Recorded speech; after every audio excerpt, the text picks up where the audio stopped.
Hi again folks, how's all doing?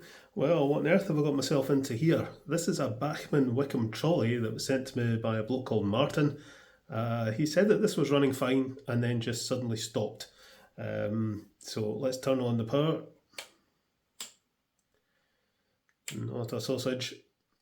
And nothing on the ammeter. So we'll shove it into the shed and see if we can see what on earth's wrong with it. Need to shove it in very carefully. Okay then, a wee teeny tiny totty Wickham trolley.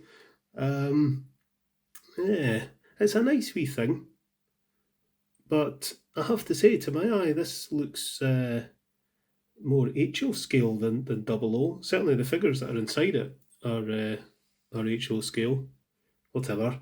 Yeah, this is very, very small. There's traction tyres on these two wheels here. That's the gear. Might get the endoscope in here actually, this thing's so tiny. So yeah, there's the drive gear. These wheels have traction tyres.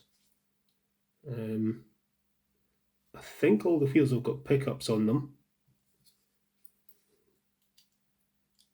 So these wheels are picking up, passing current through these wires to the motor, which is in here, and it must be a tiny wee motor. And I think there's a PCB in there, which will have resistors on it. So the fact that this has just suddenly stopped, I think the obvious likely cause, the most obvious likely cause is the motor's just burnt out. I looked at the service sheet for this, and there is a big notice at the bottom saying do not run the Wickham trolley as an analogue item on a DCC system, as the motor will be permanently damaged by the DCC signal. So yeah, looking at the service sheet, there's not really that much to it. The difficulty is going to be the size of the thing. You can see how the motor fits in there. So how do we get into this? There's two screws there, which will obviously release that. There's a screw there, and there's two tiny wee screws just in there. Yeah, so if we undo these screws, it releases this part here, which should expose the motor. So I think we'll try that first of all. Get a wee screwdriver in there. Just get that screwdriver in there. Undo that.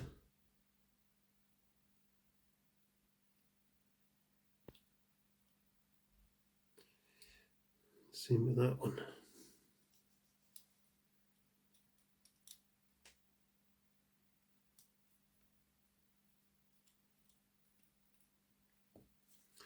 So with those screws undone, that then lifts off, and there is the motor. So I'll need to get this motor out and test it. How does that happen? Where's my tweezers?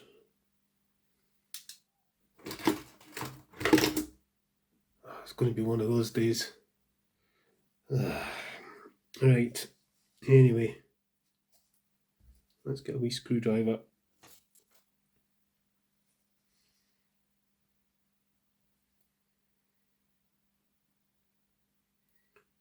Is this going to lift out? Yep. There we go.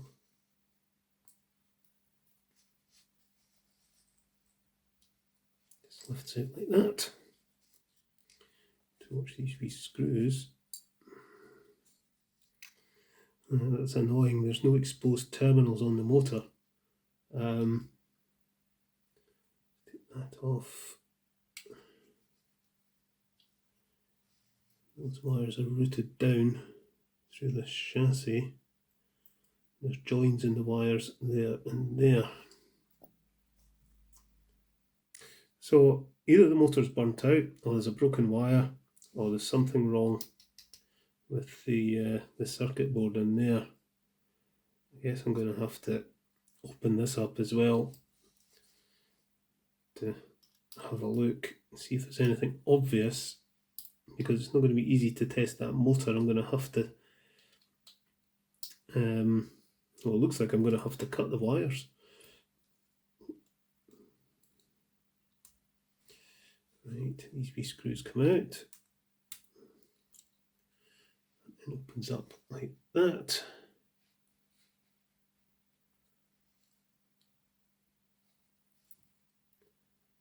That all looks okay. I think these axles will come out. This is just all going to pull out. Yep.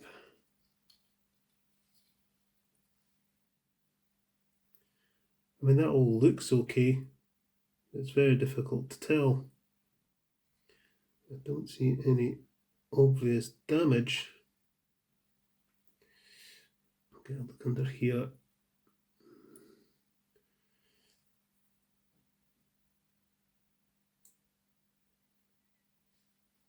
Little clips. Oh my word. Tiny little clips in here. Just to add to the fun. It's unclipped.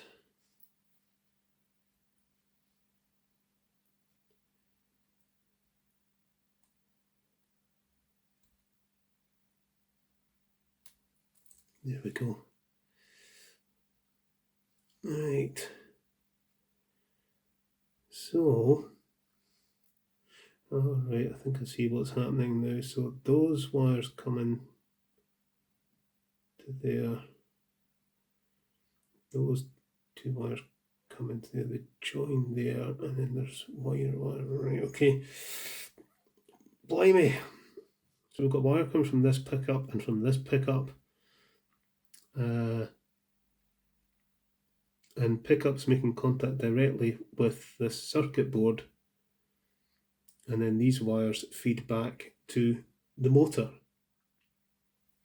So I think these outer connections there and there, if I desolder them, I might be able to isolate the motor.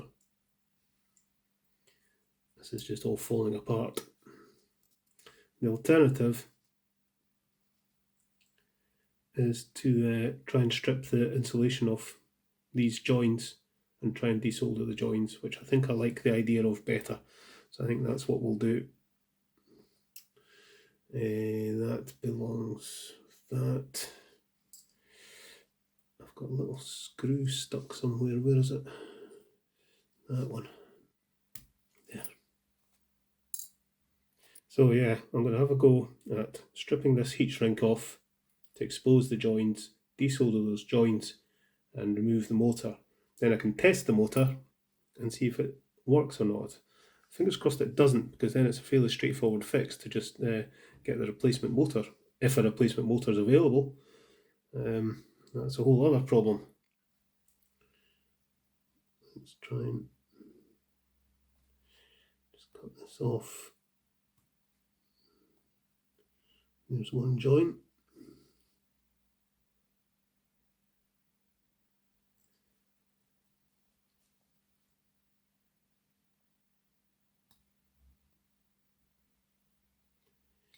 There's the other one. You can desolder this. It's off.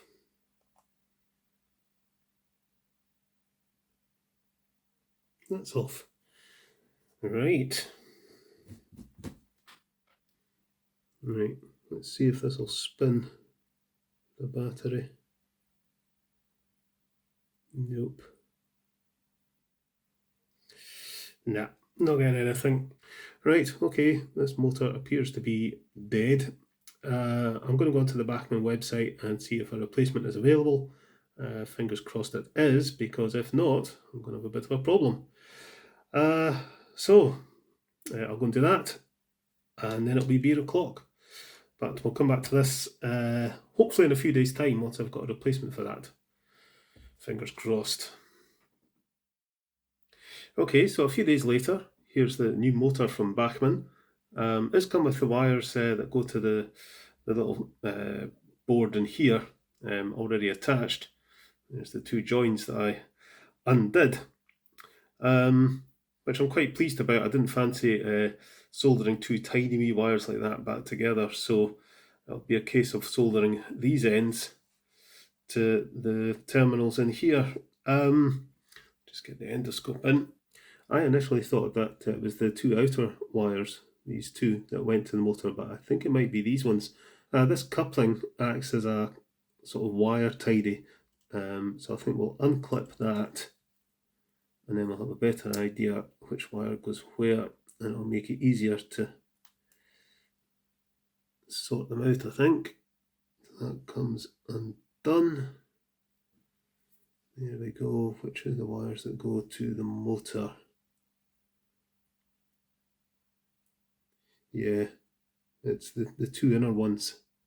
So this wire, which will be the red wire, I think, on the motor, goes to there, and this wire goes to there. Let's put them through that little hole. Right, okay. So I'll need to desolder these wires. Yeah, they're so tiny. Be very, very careful with this. Off it comes. Off that one comes. It's going to be tricky soldering back on. Right, okay. We need to fit the motor into here. So we need these little brackets. Now, I think that one goes on the front. Let's get that out the road now. I think that goes on the front. That. And this one goes on the back.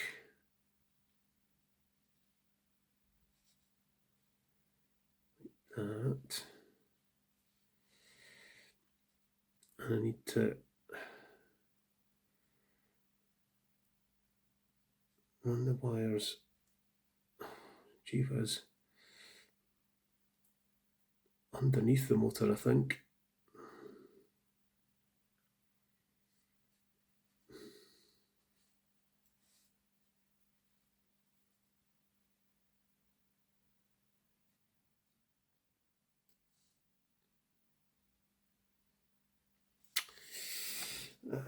Take this out again. I'm having trouble fitting these little brackets. I didn't notice that the bracket has little lugs.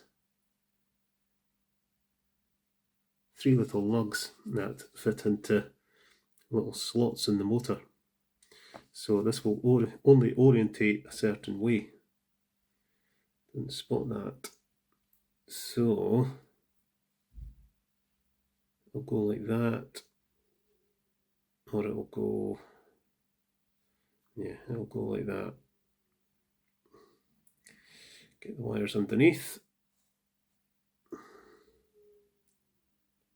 And it should go in. There we go. And this one goes at the front. Right, okay. It looks like the motor's kind of standing up a bit at the front, but I think that's just the way it's meant to be. Yeah, it's not going to come down anymore. The worm gear's engaging with the gear there, so yeah, that seems okay. Right, down you go.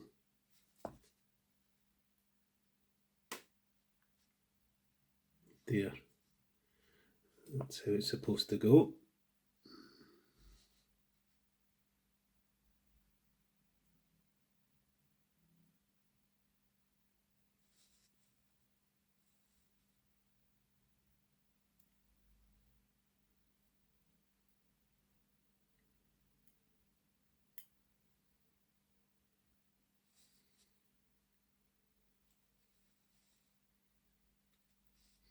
That's better.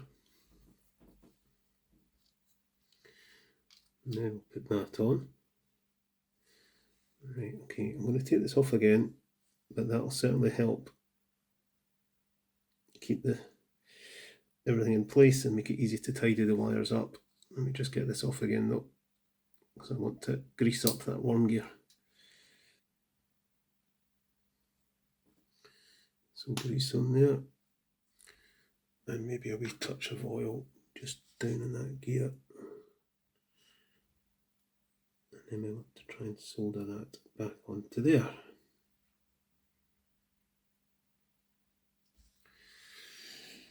Ooh.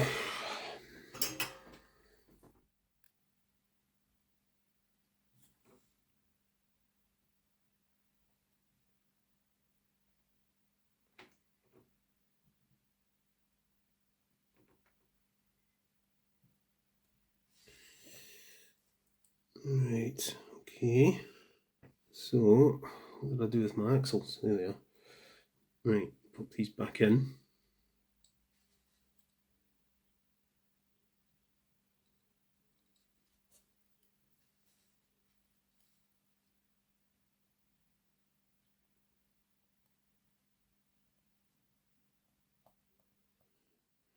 Which way is this going to go? Yeah, like that.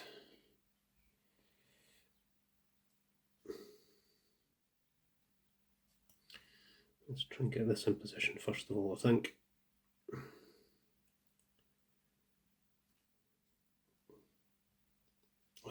Axle's pulled out. Go on, get in there. That's got to go there. This is really difficult getting the pickups just to sit as they're meant to. I'd like to meet the person in Bachmann that decided it'd be a good idea for this to clip together as well as screw together. It doesn't need the clips, it screws together. Right, that's it. That's it. Right, so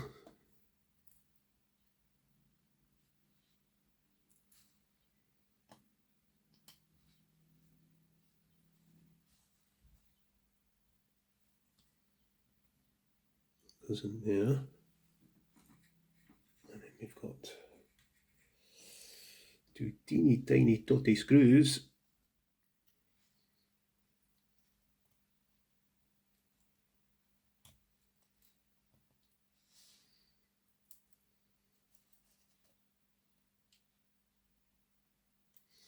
One in.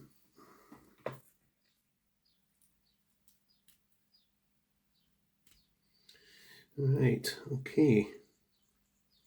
Those wheels turn. These ones don't because they're engaged with the gear.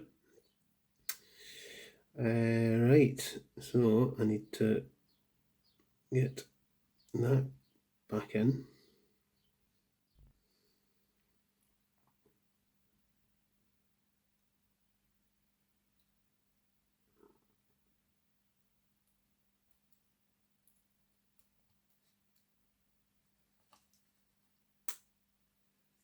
That turns, and that turns. Right, and that's engaged. I think we're winning. Right, so that's just going to go on like that. Screws in there, and that one screws in there.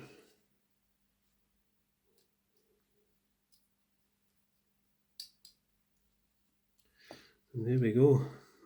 Here's the Wickham Trolley back together.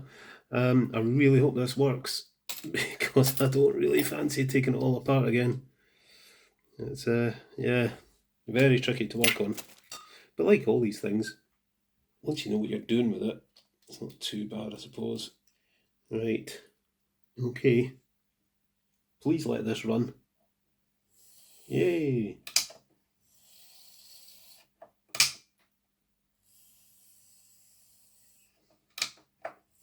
That's a relief. Right, we'll go and pull it out of the shed.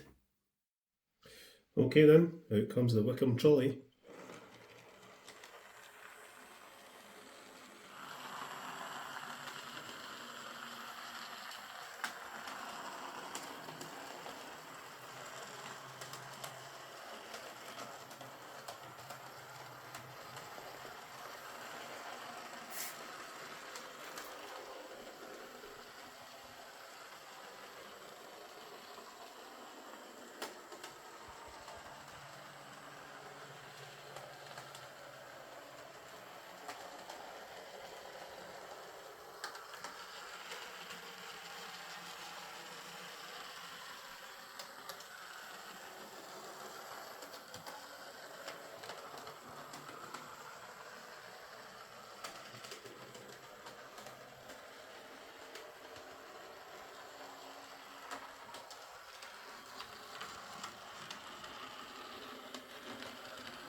So there we go, that's Martin's Wickham Trolley running again.